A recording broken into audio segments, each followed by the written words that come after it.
ప్రియమైన సహోదరి సహోదరులారా, మీకు శుభవార్త. 2025 సంవత్సరంలో మొత్తం 365 అంశాలను మీతో పంచుకోబోతున్నాము. జనవరి 1వ తేదీ నుండి ప్రతిరోజు ఒక అంశము మరియు దానికి సంబంధించిన వాక్యమును పంచుకుంటాము. దయచేసి ఆ వాక్యములను వినండి, ధ్యానించండి మరియు ఆశీర్వదించబడండి. దయచేసి సబ్స్క్రైబ్ చేయండి మరియు మీ స్నేహితులతో పంచుకోండి.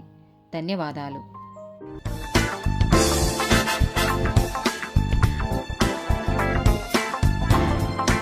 45th డే టాపిక్ వ్యాపారం. కీర్తనల గ్రంథము 37వ అధ్యాయము 16వ వచనం. నీతిమంతునికి కలిగినది కొంచెమైనను బహుమంది భక్తిహీనులకున్న ధన సమృద్ధి కంటే శ్రేష్టము. కీర్తనల గ్రంథము 112వ అధ్యాయము 5వ వచనం. దయాళులను అప్పిచ్చువారును భాగ్యవంతులు, న్యాయ విమర్శలో వారి వ్యాజ్యము గెలుచును. సామెతల గ్రంథము 6వ అధ్యాయము 6వ వచనం. సోమరి చీమల యొద్దకు వెళ్ళుము, వాటి నడతలు కనిపెట్టి జ్ఞానం తెచ్చుకొనుము. సామెతల గ్రంథము 11వ అధ్యాయము 1వ వచనం. దొంగ త్రాసు యెహోవాకు హేయము, సరి అయిన గుండు ఆయనకిష్టము. సామెతల గ్రంథము 13వ అధ్యాయము 4వ వచనం.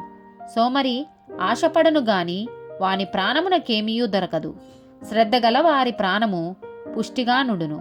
సామెతల గ్రంథము 20వ అధ్యాయము 14వ వచనం. కొనువాడు జబ్బుది అనును అవతలికి వెళ్ళి దాని మెచ్చుకొనును. సామెతల గ్రంథము 21వ అధ్యాయము 6వ వచనం.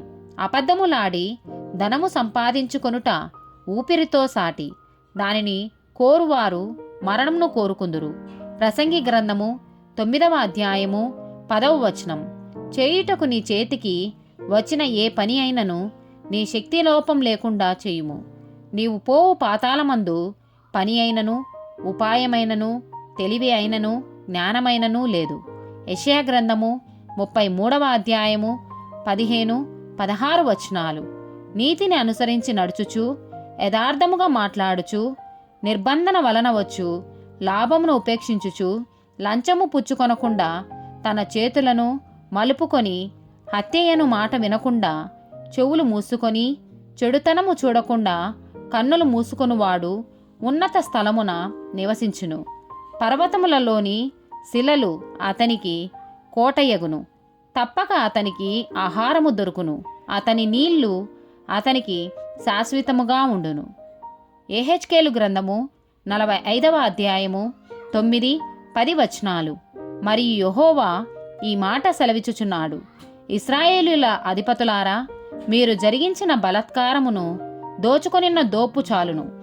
అలాగు చేయుట మాని నా జనుల సొమ్మును అపహరింపక నీతి న్యాయములను అనుసరించి నడుచుకొనిడి. ఇదే ప్రభువగు యెహోవా వాక్కు. కారా త్రాసులను కారాపడిన కారా తూమును ఒకటే పడియు ఒకటే తూమును మీరుంచుకొనవలెను. ఆమేన్.